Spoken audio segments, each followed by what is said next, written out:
Hey guys, स्वागत है आप सभी का दामाशा साहब पे। दोस्तों, आज की जो वैकेंसी है ये पीजीसीआईएल से आई है, जिसको हम लोग power grid corporation of limited भी बोलते हैं।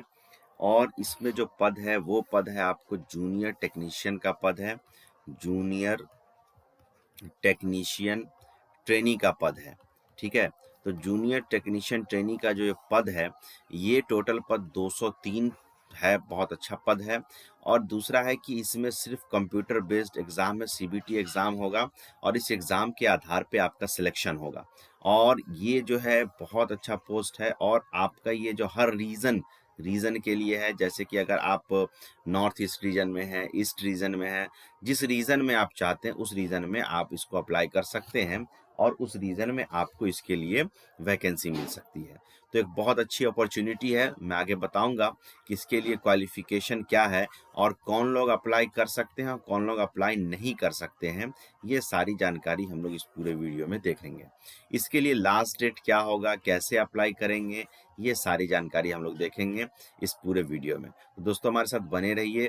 चलिए तो स्टार्ट करते हैं वीडियो को। देखिए, यहाँ पे ये जो power grid corporation of India limited है, ये आपका भारत सरकार का उद्यम है। ठीक है, मतलब गवर्नमेंट ऑफ इंडिया एंटरप्राइज। ये 22 नवंबर को ये निकाला गया एडवर्टीजमेंट। यहाँ पे recruitment of junior technician training electrician के लिए यहाँ पे निकाला गया। ठीक है, यहाँ पे पावर ग्रिड के बारे में बताया गया कि पावर ग्रिड क्या है, उसके बारे में पूरी जानकारी है, या बाद में पढ़ सकते हैं। हम लोग मुद्दे पे आते हैं। यहाँ पे ये जो यहाँ पे बोला गया है कि growth of further heights of power grid is looking for bright, committed and energetic ITI electric pass electrician trade to join its fold as junior technician trainee electrician for various region office। तो इसमें basically आपको जो है ITI पास इस विद्यार्थियों के लिए vacancy मांगी गई है। अब इसमें क्या है कि इसके लिए और भी फर्दर डिटेल्स क्या है उसको फिर आगे जानते हैं। तो दोस्तों, यहाँ पे ये जो आपको रीजन है, कौन कौन सा रीजन है पहले समझ लीजिए। इसमें जो रीजन दिया गया है, एक है नॉर्थर्न रीजन 1 NR1, जिसमें दिल्ली, राजस्थान, कुछ पार्ट उत्तर प्रदेश का, कुछ पार्ट हरियाणा का, कुछ पार्ट उत्तराखंड का भी आता है। नॉर्थर्न रीजन 2 जो है उसमें हिमाचल प्रदेश, पंजाब, कुछ पार्ट हरियाणा का, उत्तराखंड का, जम्मू कश्मीर का, union territory of Jammu Kashmir, union territory of Ladakh, union territory of Chandigarh, इसका भी आता है। नॉर्थर्न रीजन जो 3 है, इसमें कुछ पार्ट उत्तराखंड का है, कुछ पार्ट उत्तर प्रदेश का, कुछ पार्ट मध्य प्रदेश का। ईस्टर्न रीजन जो फर्स्ट वाला है उसमें बिहार, झारखंड आता है। और ईस्टर्न रीजन 2 में वेस्ट बंगाल, सिक्किम आता है। इस नॉर्थ ईस्टर्न रीजन में NER में अरुणाचल प्रदेश, आसाम, मणिपुर, मेघालय, मिजोरम, नागालैंड, त्रिपुरा है। साउथर्न रीजन 1 में आंध्र प्रदेश, तेलंगाना और कुछ पार्ट कर्नाटका का है। साउथर्न रीजन 2 में केरला, तमिलनाडु, कुछ पार्ट कर्नाटका का है। और वेस्टर्न रीजन 2 में जो है Gujarat, part of Madhya Pradesh, part of Maharashtra, union territory of Dadra Nagar Haveli और दमन दीव है। तो ये सब रीजन है जहाँ पे आपको जॉब मिल सकता है। तो ये आपको सिलेक्ट करना होगा कि जो है हमको किस रीजन के लिए यहाँ पे लेना है जॉब। ठीक है, तो ये आपको खुद सेलेक्ट करना होगा। चलिए, अब आते हैं नंबर ऑफ पोस्ट की तरफ, वैकेंसी कितनी है। तो दोस्तों, यहाँ पे देख लीजिए टोटल वैकेंसीज जो हैं, टोटल वैकेंसी 203 है, जैसा कि मैंने बताया था। इसमें अनरिजर्व के लिए 89 है, EWS के लिए 18 है, OBC NCL वाले के लिए 47 है, SC के लिए 39 है, ST के लिए 10 है और PWBD जो है उनके लिए 8 है। एक्स सर्विसमैन के लिए जो आपका है वो आपको 19 है और डी एक्स सर्विसमैन, जो डिसेबल्ड एक्स सर्विसमैन है, उनके लिए 5 है। टोटल मिला के 203 सीट है। यहाँ पे हर रीजन का दिया गया। आप जिस क्षेत्र में आते हैं, जिस इलाके में आपका घर है, उस क्षेत्र के हिसाब से आप देख सकते हैं कि यहाँ पे हमारा कितना सीट बन रहा है। ठीक है, तो ये हो गई वैकेंसी और रिजर्वेशन की बात। अब आते हैं, बात करते हैं हम लोग कि ये जो वैकेंसी है उसके लिए यहाँ पे जो है वैकेंसी और reason specified are not interlink with each other. ठीक है, reservation for person with benchmark disability के लिए यहाँ पे दिया हुआ है कि डिसेबिलिटी का क्या ये है। हम लोग जॉब स्पेसिफिकेशन की बात करते हैं कि जॉब स्पेसिफिकेशन क्या होगा। तो दोस्तों, जॉब स्पेसिफिकेशन की हम बात करते हैं तो पोस्ट क्या है, जूनियर टेक्नीशियन ट्रेनी का पोस्ट है। लेवल जो है induction level W3 get after completion of 1 ear training, 1 साल का ट्रेनिंग आपको दिया जाएगा। इसेंशियल क्वालिफिकेशन जो जरूरी है वो ITI इलेक्ट्रिकल पास इन इलेक्ट्रीशियन ट्रेड, इलेक्ट्रीशियन ट्रेड आपका होना चाहिए फ्रॉम रिकॉग्नाइज्ड टेक्निकल बोर्ड या इंस्टीट्यूट की, मतलब जिसका मान्यता प्राप्त हो। दूसरा एक इंपॉर्टेंट चीज यहाँ पे लिख दिया गया है कि हायर टेक्निकल क्वालिफिकेशन जैसे कि डिप्लोमा, BTech, अगर आप बिना ITI के किए हुए हैं तो आपको इसमें अप्लाई नहीं करने दिया जाएगा। ठीक है, ज्वाइनिंग के टाइम में, तो आपको जो है बीटेक वाले या डिप्लोमा वाले अप्लाई नहीं कर सकते अगर उन्होंने आईटीआई नहीं किया है, तो ये सबसे इम्पोर्टेंट चीज़ है, तो उनके लिए ये वैकेंसी नहीं है। अपर एज लिमिट 27 साल रखा गया, 12/12/2023 को 27 साल होना चाहिए। अब देखिए ट्रेनिंग पीरियड में कितना पैसा मिलेगा, तो ट्रेनिंग पीरियड में आपको 18,500 रुपया पर मंथ मिलेगा, और जब आपका ट्रेनिंग कम्प्लीट 50% कम्प्लीट हो जाएगा तो ये 25,500 हो जाएगा। ठीक है, उसके बाद जो बेसिक पे आपका चालू होगा वो 21,500 से चालू होगा और 3% के साथ बढ़ता रहेगा और 74,000 तक जा सकता है ये 21,500 में पे स्केल। ठीक है, तो ये हो गया, पैसे की बात हो गई। ठीक है, अब आइए कुछ इंपॉर्टेंट चीज़ जो है, इसमें एग्रीमेंट भी आपको करना पड़ता है कि जो सिलेक्टेड कैंडिडेट हैं उनको एक एग्रीमेंट बनाना पड़ेगा 1,25,000 का जनरल वाले के लिए, ओबीसी ईडब्ल्यूएस के लिए 62,500 का, और एससी या पीडब्ल्यूडी के लिए जो है कॉर्पोरेशन मिनिमम पीरियड ऑफ 3 साल आपको कम से कम इसमें खटना पड़ेगा, मतलब काम करना पड़ेगा। 3 साल से पहले अगर आप छोड़ते हैं तो ये आपको सर्विस एग्रीमेंट के हिसाब से इतना पैसा उनको देना पड़ेगा।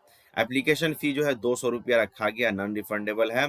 ठीक है, जिसमें एससी एसटी पीडब्ल्यूडी ये सब इन लोग को पैसा नहीं लगेगा, इनको एप्लीकेशन फ़ी फ्री है। इसके लिए आप जो है यहाँ पे जा सकते हैं इसके वेबसाइट पे powergrid.in, online payment application fee पे। चलिए अब आगे बात करते हैं दूसरी चीज़ों की। अब जो है एज रिलैक्सेशन की बात कर लेते हैं, तो एज रिलैक्सेशन सबको पता है कि एज रिलैक्सेशन ओबीसी के लिए 3 साल का मिलता है, एससी एसटी के लिए 5 साल का, पीबीडब्ल्यू के 10 साल का, और जो एक्स सर्विसमैन है या डिसेबल्ड एक्स सर्विसमैन है उनके लिए सरकार के हिसाब से जो रूल है वो है, और जो विक्टिम्स है राइट्स के, दंगों के, उनके लिए भी सरकार ने अपना डायरेक्टिव बनाया हुआ है। ठीक है, अब रिजर्वेशन की बात है, तो ये आपको रिजर्वेशन को समझ लीजिए, रिजर्वेशन किसको किसको मिलेगा इस चीज़ को समझ लीजिए। तो ईडब्ल्यूएस के लिए ईडब्ल्यूएस सर्टिफिकेट आपके पास होना चाहिए, ओबीसी वालों के लिए लेटेस्ट और वैलिड ओबीसी एनसीएल सर्टिफिकेट होना चाहिए, और एससी एसटी के लिए रिलेवेंट कास्ट सर्टिफिकेट होना चाहिए। ठीक है, और पीबीडब्ल्यूडी के लिए भी अपना अपना सर्टिफिकेट रखेंगे तभी आपको इसका ये मिलेगा। ठीक है, विक्टिम ऑफ राइट के लिए submission of relevant age relaxation cum domicile certificate in prescribe form issue by the competent authority के द्वारा जो फॉर्मेट दिया जाता है उसके हिसाब से सर्टिफिकेट होना चाहिए डोमिसाइल का। ठीक है, चलिए अब आगे बात करते हैं सिलेक्शन कैसे होगा। What is the selection criteria, what is the selection process. तो सिलेक्शन प्रोसेस ये है कि इसमें रिटन टेस्ट होगा कंप्यूटर बेस्ड एलिजिबल कैंडिडेट का, उसका डॉक्यूमेंट वेरिफिकेशन है, उसका ट्रेस टेस्ट है, उसके बाद मेडिकल होगा, मेडिकल जांच जिसको बोलते हैं। तो दोस्तों यहाँ पे जो रिटन टेस्ट है, ये आपको रिटन टेस्ट जो होगा वो आपका एडमिट कार्ड जो है, अच्छा रिटन टेस्ट के लिए लिख दिया गया है कि note that the admit card will not send by post, मतलब आपको ऑनलाइन मतलब डाउनलोड करना पड़ेगा। 2 घंटे का रिटन टेस्ट होगा, मतलब जो कंप्यूटर बेस्ड टेस्ट जिसको बोलते हैं। इसमें ऑब्जेक्टिव टाइप का क्वेश्चन होगा, ईच क्वेश्चन में 4 ऑप्शन होंगे यानी एमसीक्यू है। पहला पार्ट जो होगा वो टेक्निकल नॉलेज का होगा जो 120 क्वेश्चन होगा, और दूसरा पार्ट एप्टीट्यूड होगा जिसमें 50 क्वेश्चन होगा। हर क्वेश्चन 1 नंबर रखेगा और रॉन्ग देने पे 1/4 आपका कट जाएगा। तो समझ में आ गया कि टोटल 170 क्वेश्चन है, टोटल 170 क्वेश्चन है, यानी कि 170 नंबर का आपका एग्जाम है जिसमें निगेटिव 1/4 है। चलिए अब आगे बात करते हैं कि जो टीकेटी हो, आईटीआई इलेक्ट्रीशियन ट्रेड जो है वो आपका general English, reasoning, quantitative aptitude, general awareness, ये सब होगा आपका उसमें। अब टेस्ट क्वालिफाइंग क्राइटेरिया क्या है, तो टेस्ट क्वालिफाइंग क्राइटेरिया यहाँ पे दिया गया है कि मिनिमम आपको 40% मार्क्स लाना होगा, अगर आप अनरिजर्व या ईडब्ल्यूएस वैकेंसी में रिजर्व में है तो 30% आपको लाना होगा। अब जो कैंडिडेट क्वालिफाई कर जाएंगे कंप्यूटर बेस्ड टेस्ट में उनके मेरिट के हिसाब से, तो उनको ट्रेड टेस्ट में बुलाया जाएगा, ratio 1:5 for 3 vacancies, 15 for 4 vacancies, 1:3 for 5 more vacancies, उसके हिसाब से वो सिलेक्ट करके बुलाएंगे। ठीक है, उसके बाद ट्रेड टेस्ट में आप पास कर जाइएगा तो फिर आपका डॉक्यूमेंट वेरिफिकेशन होगा, और फिर आपको यहाँ पे इम्प्लीमेंट ऑफ कैंडिडेट्स कराया जाएगा। ठीक है, जो क्वालिफाई करेंगे टेस्ट में वो इम्प्लीमेंट किया जाएगा मेरिट लिस्ट पे as per their marks in written test. Final merit of selection will be decided based on the marks secured by candidate in written test through computer based test. Computer based test के हिसाब से आपको finally मिलेगा। Subject जो है आपका, दूसरा चीज है कि ऑफर ऑफ अपॉइंटमेंट और प्री एम्प्लॉयमेंट मेडिकल एग्जामिनेशन भी आपको देना होगा, मेडिकल आपका क्लियर होगा तभी आपको मिलेगा। अब बात कर लेते हैं कि सेंटर कहाँ पड़ेगा। सेंटर एग्जाम अगर आप फॉर्म भर देते हैं तो सेंटर कहाँ कहाँ पड़ेगा। तो सेंटर आपको यहाँ पे इतनी जगहों पे NR1 में पड़ेगा दिल्ली और जयपुर देहरादून में, NR2 में पड़ेगा जम्मू श्रीनगर और चंडीगढ़ में, NR3 में आपको लखनऊ वाराणसी आगरा में, ER1 में पटना रांची, ER2 में कोलकाता सिलीगुड़ी, NER में शिलोंग गुवाहाटी डिब्रूगढ़ और SR1 में हैदराबाद विजयवाड़ा विशाखापट्टनम, SR2 में बेंगलुरु चेन्नई कोची और WR2 में वडोदरा भोपाल और इंदौर। तो इतने जगहों पे आपका टेस्ट सेंटर पड़ सकता है। ठीक है, वो आप वहां पे सिलेक्ट करके बताइएगा, नियर बाय सेंटर आप दीजिएगा ऑप्शन, उसके हिसाब से आपको मिलेगा। अप्लाई कैसे करना है, तो अप्लाई करने के लिए आपको जो है पहले तो ये आपको पढ़ लेना है पेज बाय पेज जो आपका जो दिया हुआ है, आगे मैं बताता हूँ कि अप्लाई कैसे करना है। तो अप्लाई करने के लिए सबसे पहले आप powergrid.in पे जाएंगे, वहाँ कैरियर सेक्शन में जाएंगे, जॉब अपॉर्चुनिटी में जाएंगे, वहाँ ओपनिंग्स मिलेगा। ओपनिंग्स में जाएंगे तो regional opening and then recruitment for junior technician में जाइएगा, वहाँ पे आपको सारा चीज़ें मिल जाएगा। वहाँ पे जो जो डिटेल्स आपसे मांगा जाएगा वो आप भरिएगा। ठीक है, तो अब सबसे पहली चीज़ है कि आपके पास एक वैलिड ईमेल आईडी होना चाहिए, सबसे इंपॉर्टेंट चीज़ है, ताकि वो आपको जो भी कनेक्ट करेंगे ईमेल आईडी के थ्रू कनेक्ट करेंगे। ठीक है, बाकी डिटेल उसमें जो मांगा जाएगा वो आपको भरना है। अब देखिए उसके बाद आपको डॉक्यूमेंट कौन कौन सा अपलोड करना है और किस किस फॉर्मेट में अपलोड करना है। तो डॉक्यूमेंट सबसे पहले तो आपका पासपोर्ट साइज कलर फोटो है जिसमें व्हाइट बैकग्राउंड होना चाहिए।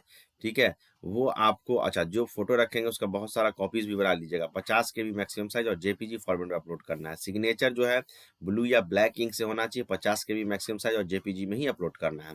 डेट ऑफ बर्थ के लिए मैट्रिक का सर्टिफिकेट या अगर बर्थ सर्टिफिकेट है तो वो 3 MB तक PDF में अपलोड करना है। उसके बाद क्वालिफिकेशन सर्टिफिकेट जो ITI का है मार्कशीट के साथ सारे साल का सारे सेमेस्टर का ऑल ईयर्स या semester along with proof of non merit technical all qualification certificate marksheet scan करके एक PDF बनाइएगा और 10 MB तक बनना चाहिए, उसको भी PDF को अपलोड करना है। जो अगर वर्किंग है गवर्नमेंट में या PSU में वो NOC नो ऑब्जेक्शन सर्टिफिकेट भी अपलोड करेंगे PDF में। जो इनको रिजर्वेशन चाहिए कास्ट सर्टिफिकेट EWS वो भी आप PDF में भी अपलोड करेंगे। इसी तरीके से सारा चीज़ दिया हुआ है, डिफेंस वालों के लिए, डोमिसाइल वालों के लिए भी सारा कुछ दिया हुआ है। ठीक है, तो ये सारी बातें हो गई आपको डॉक्यूमेंट्स के बारे में। ठीक है, मैं शॉर्ट्स में बता रहा हूँ सारा चीज़, पूरा डिटेल में बताने के लिए आप एडवर्टीजमेंट पढ़ सकते हैं, एडवर्टीजमेंट वहीं से मिलेगा। इसमें सबसे इम्पोर्टेंट चीज़ क्या है कि जो भी कैंडिडेट है उनका उम्र कम से कम 18 साल या उसके ऊपर होना चाहिए, इस बात को याद रखिएगा। उससे नीचे हैं तो आपको ये फॉर्म अप्लाई नहीं कर सकते हैं। ठीक है, उसके बाद बहुत सारी चीज़ें यहाँ पे दी हुई है जिसमें मैंने बता दिया था कि हायर क्वालिफिकेशन जैसे कि डिप्लोमा BTech MTech ME, अगर आपके पास ITI नहीं है तो आप इस पोस्ट में अप्लाई नहीं कर सकते हैं।